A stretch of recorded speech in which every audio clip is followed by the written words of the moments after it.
నమస్తే అండి. నమస్తే. సో, బెంగాల్‌లో బీజేపీ ప్రభుత్వం కొలువుదీరిన తర్వాత శివేందు అధికారి గారు తీసుకున్న డెసిషన్స్ పట్ల కొన్ని విమర్శలొస్తున్నాయి.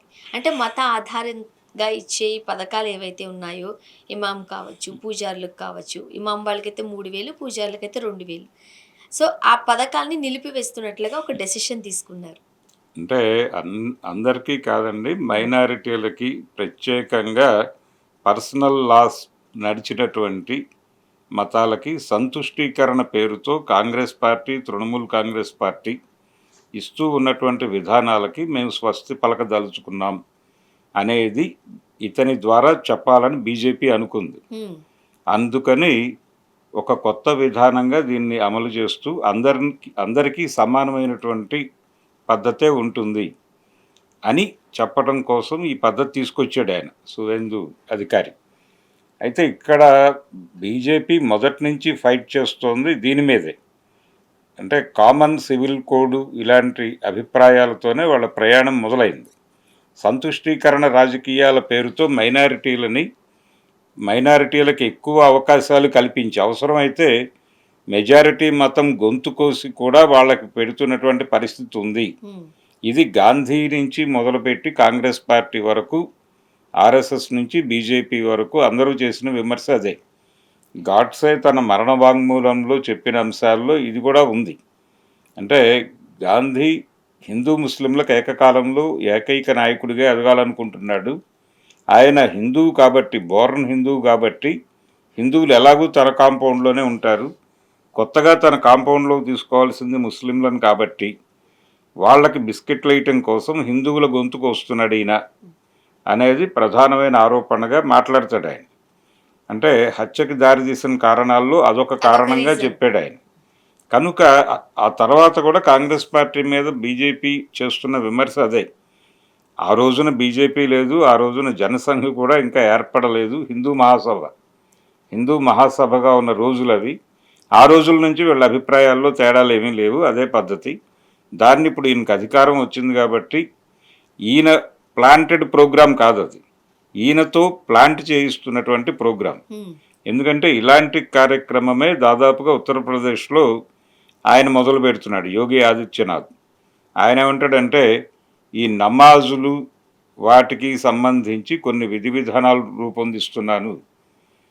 ఆ టైమింగ్స్ అంటే రోడ్ల మీద ఎక్కడ పడితే అక్కడ, అంటే ఆ టైం వచ్చినప్పుడు ఎక్కడుంటే అక్కడ నమాజ్ చేయటం అలాంటివి చేస్తూ ఉంటారు చేస్తూ ముస్లిమ్స్. ఉంటారు. అలాంటి వాటి మీద మేము కంట్రోల్ పెట్టదలుచుకున్నాం. కానీ ఎక్కడైనా వాళ్ళు ఇబ్బంది కలిగేలాగైతే ప్రవర్తించలేదు సార్. ప్రవర్తించరు. కానీ ఇది ఎప్పుడైతే ఆయన ఒక సూచనగా అధికారికంగా చెప్పారో అవతల వాళ్ళు దాన్ని సెన్సిటివ్గా ఫీల్ అయ్యే అవకాశం ఉంది. మీరు ఎక్కడ పడితే అక్కడ చేయకూడదండి అని ఒక అధికారి వాడు ఇబ్బంది పెట్టకుండానే చేసుకుంటారు. దాన్ని ఒక నమ్మకంగా వదిలేస్తే ఇబ్బంది లేదు. కానీ అది చేయటం తప్పు, చెయ్యనివ్వం అని చెప్పడంతో వాళ్ళు హర్ట్ అయ్యే ప్రమాదం ఉంది. ఇప్పుడు మనం రోడ్డు మీద వెళ్తున్నప్పుడు రోడ్డుకు మధ్యలో ఒక గుడి ఉంటది. అవును, రోడ్డుకు మధ్యలో ఉంటది గుడి. ఎందుకు మనము ఇటు ఖైరతాబాద్ వెళ్తుంటుంటే మనం చూస్తూ ఉంటాం కదా సార్, అవును. రోడ్డు దగ్గర ఉంటది. చాలా సార్లు ట్రాఫిక్ జామ్ కూడా ఉంటది. కానీ అటు నుంచి వెళ్ళే ప్రతి హిందూ కనీసం ఒక్క సెకన్ అయినా ఆగి దండం దండం పెట్టుకుని పెట్టుకుంటాడు. వెళ్తారు. తప్పేముంది? ఆ ట్రాఫిక్ ప్రాబ్లం అవుతోంది, అలా దండం పెట్టుకోకూడదు అన్నప్పుడు ఆ గుడి తీసేయాలి అక్కడ. ఇప్పుడు చంద్రబాబు నాయుడు గారు గతంలో అధికారంలో ఉన్నప్పుడు ఆ ఫ్లైఓవర్ కోసం, అంటే హ్మ్. కృష్ణానది మీద నుంచి ఇటు విజయవాడకి కనెక్ట్ చేస్తూ వేసిన ఫ్లైఓవర్ కోసం అక్కడ చాలా గుళ్ళు తీసేశారు. ఆ కృష్ణానది ఒడ్డునున్నటువంటి చాలా గుళ్ళని షిఫ్ట్ చేశారు అక్కడ నుంచి. హ్మ్. అప్పుడు కూడా వివాదం అయింది కానీ ఈ ఫ్లైఓవర్ కంప్లీట్ చేయటం అనేది అవసరం. అందుకని ఆయన బుల్డోజ్ చేసుకుంటూ వెళ్ళాడు, అది నడిచిపోయింది. అంటే ఆ టైంలో నిరసన చేసే అధికారం ఎవరిచ్చా? అప్పుడు రోడ్డు మీదకి వచ్చారు వీళ్ళందరూ. ఆ! ఏది హిందూ మత పూజారులు వీళ్ళందరూ. ఇప్పటికీ ఆ విమర్శ ఉంది. చంద్రబాబు నాయుడు ఆ టైంలో ఆ గుళ్ళన్నీ తీసేశాడు అనే గొడవ ఉంది. ఆ రోజున మీరు ఎందుకు మాట్లాడారు? ఇప్పుడు రోడ్డు మీదకి వచ్చి వాళ్ళు నమోదు చేస్తానంటే మీకు ఇబ్బంది. మీరేమో అధికారికంగా గొంతు నొక్కే ప్రయత్నం చేస్తారు. ఇప్పుడు అదే రూట్‌లో ఒక ముస్లిం ఎళ్తారు, ఒక క్రిస్టియన్ ఎళ్తారు, ఒక సిక్కిం ఎళ్తారు, ఒక బౌద్ధ మతస్థుడు అవును, ఉండొచ్చు. ఎవరైనా ఉండొచ్చు. పక్క వాళ్ళకి ఇబ్బంది కలగకుండా తాము నమ్మిన దైవాన్ని రోడ్డు మీద ఆగినప్పుడు ఒక్క నిమిషం దండం పెట్టుకుని వెళ్తే ఏంటి ప్రాబ్లం? వాళ్ళు నమాజ్ చేస్తే సమస్య అన్నప్పుడు మీరు దండం పెట్టుకోవడం కూడా ఆపేయాలి. ఆప్ అది సమస్యగానే తయారవుతుంది ఆపేయాలి. తర్వాత. ఆపేయాలి అని వాళ్ళు కోరుకుంటారు. హ్మ్. మమ్మల్ని నమాజ్ చేయొద్దు అన్నావు కదా నువ్వు. మరి నువ్వు కూడా దండం పెట్టుకోకు అంటారు. ఆ వివాదాన్ని రేపటం వీళ్ళ ఉద్దేశం. కావాలని. కావాలని. అంటే బెదిరించి కంట్రోల్లోకి తీసుకునే ప్రయత్నం వాళ్ళని. అలాగే మేము ఇంత యాక్టివ్గా ఉన్నాము, మతం పట్ల ఇంత కన్సర్న్తో ఉన్నాము అని చెప్పి మెజారిటీ మతం తాలూకా ఓట్లని అట్రాక్ట్ చేయటం. ఈ 2 పనులు ఇద్దరు చేస్తున్నారు ఇప్పుడు. హ్మ్. అంటే బెంగాల్లో హిందూ ఓట్ల కన్సాలిడేషన్ ప్రోగ్రామ్ని యాక్టివ్గా చెయ్యాలి అంటే మనకు అధికారం వచ్చింది అనే విషయం ప్రతి హిందువుకి అర్థం కావాలి అని ఆ కార్యక్రమం మొదలుపెట్టాడు ఆయన. హ్మ్. ఏది అధికారి గారు ఆయన మొదలుపెట్టినటువంటి ఈ సంతుష్టీకరణ విధానాలకి మేము స్వస్తి చెప్తున్నాం. ఈ మసీదుల్లోనూ చర్చిల్లోనూ ఉండే వాళ్ళకి ఇచ్చేటువంటి ప్రత్యేక రాయితీలను రద్దు చేస్తున్నాం అని ఆయన చెప్పదలుచుకున్నాడు. గతంలో ఎన్టీ రామారావు గారు ముఖ్యమంత్రిగా ఉన్న రోజుల్లో ఆయన కూడా ఒక ఎండోమెంట్ యాక్ట్ అనే పేరుతో ఒక చట్టం తీసుకొచ్చాడు. చల్లా కొండయ్య కమిషన్ అని వేసి ఆ కమిషన్ సూచనల ఆధారంగా రూపొందించిన చట్టం అది. ఆ చట్టంలో అనువంశక అర్చకత్వం రద్దు అన్నాడు ఆయన. హ్మ్. అంటే పూజారి తర్వాత ఆయన కొడుకు పూజారి అవటం లాంటి కార్యక్రమాలు ఉండేవి. అవి రద్దు, అనువంశక అర్చకత్వం లేదు, అలాగే అర్చకుల్ని కూడా మేము సర్వీస్ కమిషన్ నుంచే రిక్రూట్ చేస్తాం దాకా వెళ్ళాడు ఆయన. వెళ్ళి వీళ్ళకి రిటైర్మెంట్ ఉంటుంది అన్నాడు. ప్రభుత్వోద్యోగులు ఎలా రిటైర్ అవుతున్నారో వీళ్ళు కూడా రిటైర్ రిటైర్ అయిపోవాలి, అవుతారు. తర్వాత మీకు పింఛన్ వస్తుంది. ఈ పద్ధతిలో వెళ్ళాడు ఆయన. అంటే అర్చక వ్యవస్థలో సమూల మార్పులు, రిజర్వేషన్ కూడా ప్రవేశపెడతాను, వేదిక్ యూనివర్సిటీ పెడతాం, అందులో సర్టిఫై అయిన వాళ్ళు మాత్రమే అర్చకులుగా అర్హులు, ఇలాంటి నిర్ణయాలన్నీ ప్రకటించాడు ఆయన ఆ బిల్లులో. అప్పుడు మొత్తం ఇక్కడ పర్టికులర్గా అప్పుడు ఉమ్మడి రాష్ట్రంలో ఉన్న అర్చక మండళ్ళు, అర్చక వ్యవస్థలు మొత్తం కూడా ఆయన మీద దుమ్మెత్తిపోసాయి. దుమ్మెత్తిపోయటం మాత్రమే కాదు, ఒక పూజారి అలంపూర్లో నరసింహస్వామి గుడిలో అర్చకుడిగా పనిచేస్తున్న భీమసేనాచారి అనే ఆయన గర్భగుడిలో గంటకి ఉరేసుకుని చనిపోయాడు ఈయనకి నిరసనగా, ఎన్టీఆర్కి నిరసనగా. మరి అంత ఉవ్వెత్తున ఎందుకు దాడి చేయాల్సి వచ్చింది? ఇలాంటి సంస్కరణలే కదా ఆయన చెప్పింది కూడా. ఆ రోజున అది తీసేయటానికి దాదాపు 20 సంవత్సరాలు సుప్రీంకోర్టు దాకా నడిచింది. అది 2005లో ఆ యాక్ట్ని సుప్రీంకోర్టుతో కొట్టించేశారు వైఎస్ రాజశేఖర రెడ్డి గారి సహకారంతో. కాబట్టి మతం విషయంలో ఇలాంటి నిర్ణయాలు, అంటే మెజారిటీ మతం మీద ఇలాంటి నిర్ణయాలు తీసుకోగలరా మీరు? హిందూ మతానికి సంబంధించి ఇలాంటి నిర్ణయాలు ప్రకటించగలరా? ఎంతసేపు ఏం మాట్లాడతారంటే మైనారిటీలను ప్రొటెక్ట్ చేయటం అనేది కొంతమంది ప్రోగ్రామ్గా మారింది, సెక్యులరిస్టుల ప్రోగ్రామ్గా మారింది. ఒకవైపు ఈ దేశంలో హిందువులు మైనారిటీగా మారిపోతున్నారు ఈ పర్సనల్ లాస్ వలన. వాళ్ళకి ఇంతమందినే అంటే బహుభార్యాత్వం అనేది ఆ మతంలో ఉంది, ముస్లిం కమ్యూనిటీలో ఉంది. కాబట్టి మీరు పర్సనల్ లాని అలౌ చేస్తే దాన్ని కూడా అలౌ చేయాలి. అలా కాదు అంటే కనుక ఒక భార్య ఉండగా ఇంకొక ఆవిడని పెళ్లి చేసుకోవడం తప్పు అనేది ఇంపోజ్ చేస్తే అది ఆగిపోతుంది. అలా చేయాలంటే వాళ్ళని కామన్ ఏరియాలోకి తీసుకురావాలి. ఆ కామన్ ఏరియాలోకి తీసుకొస్తే తద్వారా పిల్లలు పుట్టడం అనేది తగ్గుతుంది అనేది వీళ్ళ అభిప్రాయం. అలా పిల్లలు పుట్టకుండా వాళ్ళు విపరీతంగా పెళ్ళిళ్ళు చేసేసుకుంటున్నారు, పిల్లల్ని కనేస్తున్నారు. ఆ పిల్లలతో వాళ్ళ జనాభా పెరిగిపోతుంది. ఇండోనేషియా తర్వాత అత్యధిక ముస్లింలు ఉన్న దేశం భారతదేశమే అని గణాంకాలు చెప్తున్నాయి. కాబట్టి భారతదేశం ముస్లిం మయమైపోయి ఇది పాకిస్తాన్ అయిపోయే ప్రమాదం ఉంది. దాని నుంచి మనం కాపాడుకోవాలంటే వీళ్ళని పర్సనల్ లాస్ నుంచి బయటకు లాక్కురావాలి. మదర్సాలు ఉన్నాయి, వాళ్ళ చదువు వాళ్ళు చెప్తారు. వాటి మీద కూడా ఇప్పుడు సువేంద్ర అధికారి దృష్టి పెట్టి మత బోధనలు చేయటము అనేది ఇక్కడ జరగదు. కాబట్టి హిందూ గుళ్ళల్లో వేద పాఠశాలలు ఉన్నాయి కొన్ని చోట్ల. అదే నేను అడగబోతున్నాను. అది ఇప్పటికీ మరి వేదాలు నేర్పిస్తూ ఉంటారు, వేద పాఠశాలలు ఉన్నాయి. అంటే ఏ మతానికి సంబంధించి ఆ మతానికి సంబంధించిన బోధనలు కావచ్చు, అవన్నీ ఫాలో అవ్వడానికి, నేర్చుకోవడానికి ఉన్నాయి. సో ఇలాంటి డెసిషన్స్ బీజేపీ తీసుకోవడం వల్ల ఫ్యూచర్ ఏం కాబోతుందంటారు? ఏం లేదు, దీన్ని హిందూ స్టేట్‌గా చెప్పాలి అనేది వాళ్ళ ఉద్దేశం. ఇప్పుడు మన మన బ్యూటీ కూడా అదే. హిందూ, ముస్లిం భాయ్ భాయ్ అంటూ ఉంటారు. అవును. దానివల్ల మత సామరస్యం ఇదంతా మనం చూస్తూ ఉంటాం మన దేశంలో. సెక్యులర్ స్టేట్ అనేది ఇప్పటికీ రాజ్యాంగంలో ఉంది. అంటే ఇది 75, 77 ఆ ప్రాంతాల్లో వచ్చిందిది. బట్ దీనివల్ల మత కలహాలు రేగే అవకాశాలున్నాయి. ఇబ్బందికరమైన పరిస్థితులు తలెత్తే అవకాశం ఉంది. వాటిని ఎందుకు బీజేపీ పక్కన పెడుతుందంటారు? అంటే ఇక్కడ వీళ్ళు మత కల్లోలాలు జరిగే అవకాశం లేదని బలంగా నమ్ముతున్నారు. ఎందుకు నమ్ముతున్నారంటే, ఆ పరిస్థితి నుంచి దేశాన్ని పక్కకు లాక్కొచ్చేసారు వీళ్ళు. అంటే ఇప్పుడు టోటల్‌గా వాళ్ళ కంట్రోల్‌లో నడుస్తోంది వ్యవహారం. హ్మ్. వాళ్ళు చేస్తున్నటువంటి కార్యక్రమాలకి నిరసన తెలిపే పరిస్థితుల్లో కూడా వాళ్ళు లేరు. అది రామజన్మభూమి వ్యవహారంలో ప్రపంచానికి క్లారిటీ వచ్చేసింది. రామజన్మభూమి కోర్టు అంటే జడ్జిమెంట్లో చాలా స్పష్టంగా సుప్రీంకోర్టు ఒక విషయం అడిగింది వాళ్ళని, వక్ఫ్ బోర్డు వాళ్ళని. ఏమడిగిందంటే, ఆ వివాదాస్పద స్థలంలో కొంత భాగం గుడికి కేటాయించి, కొంత మీరు ఏదైనా మసీదు కట్టుకోవడానికి కావాలా, లేకపోతే వేరే ప్రాంతంలో ఎక్కడైనా స్థలం ఇచ్చినా పర్వాలేదా, మీ అభిప్రాయం తెలియజేయండి అని చెప్పినప్పుడు, మాకు అక్కడ వాళ్ళతో కలిసి ప్లేస్ అక్కర్లేదు, విడిగా కూడా ప్లేస్ అక్కర్లేదు, ముందు వాళ్ళని ఆలయ నిర్మాణం చేసుకొనివ్వండి, చాలా, అంతకుమించి మాకు వేరే కోరికలు ఏవీ లేవు అని చాలా స్పష్టంగా వాళ్ళు లెటర్ రాశారు సుప్రీంకోర్టుకి. రాసిన తర్వాతే ఆ స్థలాన్ని పూర్తి స్థాయిలో ఆలయ నిర్మాణానికి అప్పజెప్పేసింది కోర్టు. ఆ అప్పజెప్పే క్రమంలో ఆ జడ్జిమెంట్ ద్వారా రాముడు పుట్టాడు అంటే రామ జన్మభూమికి చట్టబద్ధమైనటువంటి గుర్తింపు దక్కింది. అంటే కోర్టు నుంచి రాముడు పుట్టాడు ఇక్కడ అనే ఒక అధికారిక మాటని చెప్పించుకోగలిగారు. అంటే రాముడికి ఎగ్జిస్టెన్స్ ఉంది ఇప్పుడు. రాముడు లేడు, ఇది కల్పితము అంటే వాళ్ళు ఆ కోర్టు జడ్జిమెంట్ పట్టుకొచ్చి చూపిస్తారు. ఇలాంటి పరిస్థితుల్లోకి తీసుకెళ్ళిపోయారు ప్రపంచాన్ని. తీసుకెళ్ళిపోయారు కాబట్టి ఇప్పుడు పర్టికులర్గా ఈ టైంలో వాళ్ళు చేస్తున్నటువంటి విన్యాసాలన్నీ కూడా హిందువులలో అభద్రత పెంచడంతో మొదలైంది వాళ్ళ ప్రయాణమే. మన మతం ప్రమాదంలో ఉంది, మన మతాన్ని చంపేయటానికి ముస్లింలు, క్రైస్తవులు తీవ్ర ప్రయత్నం చేస్తున్నారు. ఇప్పుడు ఆకివీడులో ఆయన గొడవ కూడా అదే. అవును.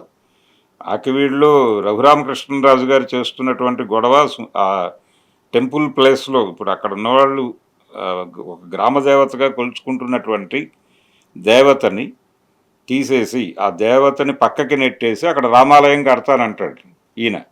వాళ్ళు ఏం చెప్తున్నారంటే, అయ్యా ఇది మా గ్రామ దేవత గుడి.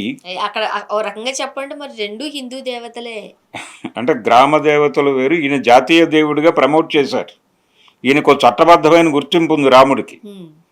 రాముడు అనేవాడు అంటే ఆయన విష్ణుమూర్తి మానవావతారంలో పుట్టాడు అనేది వాళ్ళ నేరేషన్.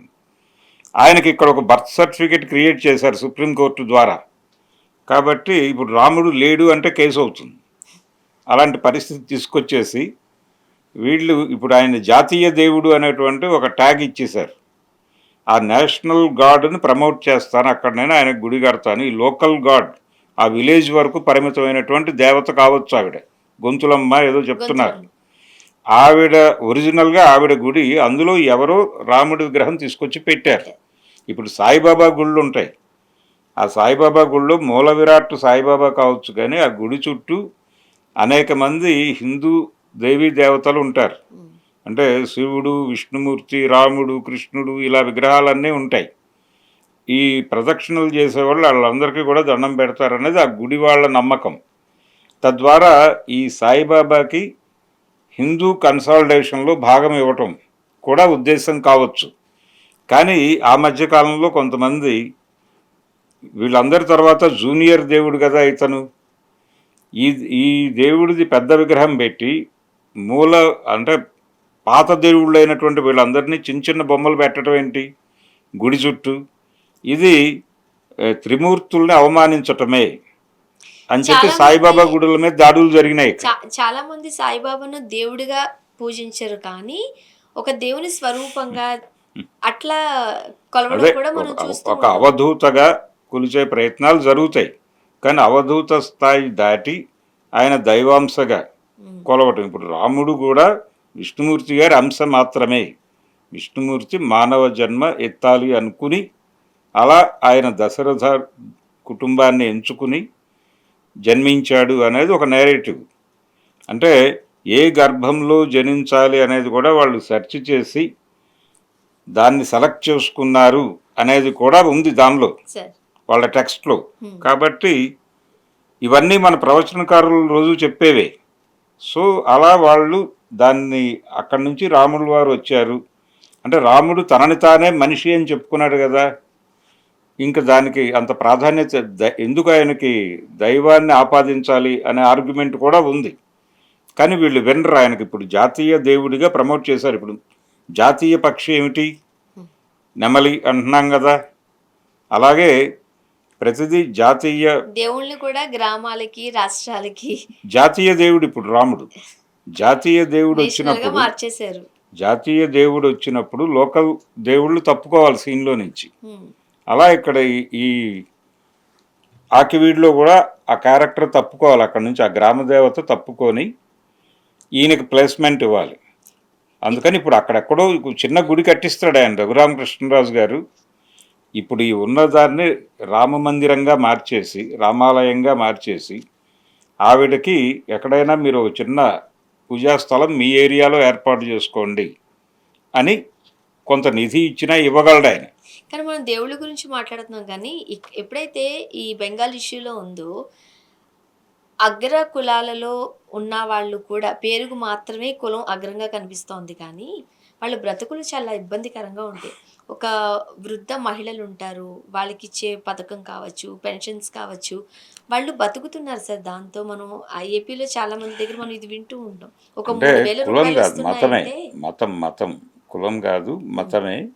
అంటే ఆ గుళ్ళల్లో పనిచేసేవాళ్ళు, ఆ మసీదుల్లో పనిచేసేవాళ్ళు, చర్చిల్లో పనిచేసేవాళ్ళు, వాళ్ళకు వచ్చేటువంటి ఆదాయాలు అలాంటి డబ్బులు ఈ ఈ ఈ ఇమాముల రూపంలోనో పూజారులకి ఎంతమంది పూజారులు తినడానికి తిండి ఉంది? నిజంగా చెప్పాలి అనంటే. అంటే కొన్ని కొన్ని ప్రదేశాలలో పూజారులు చాలా ఇబ్బంది పడేవాళ్ళున్నారు. వాళ్ళకి ఆ 2000 కాస్త చేయూతను అందించే అంశమే. ఇవ్వచ్చు. అంటే వీళ్ళ ఉద్దేశం అది కాదు. వీళ్ళ వీళ్ళ ప్రోగ్రామింగ్ సంతుష్టీకరణ రాజకీయాలనేవి కాంగ్రెస్ పార్టీ ప్రోగ్రాం. హ్మ్. దాన్ని మేము బ్రేక్ చేయదలుచుకున్నాం. మేము వాళ్ళ ఓట్ల మీద ఆధారపడి లేము. కాంగ్రెస్ పార్టీ వాళ్ళ ఓట్లను కన్సాలిడేట్ చేసి గెలుస్తూ వచ్చింది. ఇప్పటి వరకు భారతీయ జనతా పార్టీ ప్రభుత్వం సాలిడ్గా ఏర్పడినటువంటి 2014 వరకు. అంతకుముందు 90 దశకంలో వాజ్పేయి గారి ప్రభుత్వం ఏర్పడి అది మొదట 13 రోజులు మాత్రమే ఉండి ఆ తర్వాత 5 ఏళ్ళు ఉండగలిగింది.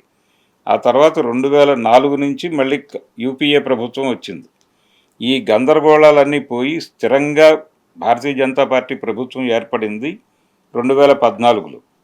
ఈ 14 నుంచి వాళ్ళు ప్రకటించిన ప్రోగ్రాం ఈ సంతుష్టీకరణ రాజకీయాలకి ముగింపు పలుకుతాం. అంటే కాంగ్రెస్ ఓటు బ్యాంక్ని తీసేయటం కూడా ప్రోగ్రామే దీనిలో భాగం. వాళ్ళందరినీ సరెండర్ చేసుకోవాలి. కాంగ్రెస్ పార్టీ వాళ్ళని సంతృప్తి పరిచి ఓట్లు తీసుకుంది. ఈయన సరెండర్ చేసుకుని ఆ ఓట్లను తీసుకుంటున్నాడు నరేంద్ర మోడీ గారు. కనుక ఈ ప్రోగ్రాంలో భాగమే వాళ్ళు తరచూ ముస్లిం సమాజాన్ని భయపెడతారు. ఇప్పుడు కాంగ్రెస్ వైపు కూడా వెళ్ళరు వీళ్ళు.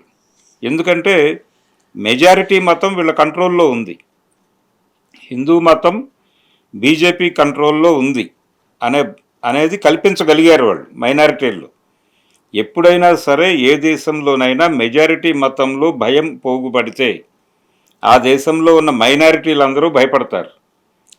ఎందుకంటే ప్రమాదం వాళ్ళకే ఉంటుంది కాబట్టి.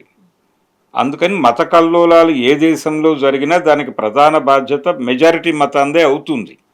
ఇది నేను చెప్తున్న మాట కాదు, ముట్నూరు కృష్ణారావు గారు కృష్ణాపత్రిక ఎడిటోరియల్లలో రాశాడు ఇది. అందుకని ఆ రోజు నుంచి ప్రపంచానికి గురించినటువంటి లౌకికవాదుల అభిప్రాయం అదే. ఈ లౌకికవాదాన్ని తుడిచిపెట్టాలి అనేది వాళ్ళ ప్రోగ్రాం. కాన్స్టిట్యూషన్ కూడా మారుతుంది. రాజ్యాంగంలో ఉన్నటువంటి ఈ లౌకిక అనే పదాన్ని తీసేస్తారు. ఇప్పటికే రెడిక్యూల్ చేస్తారు.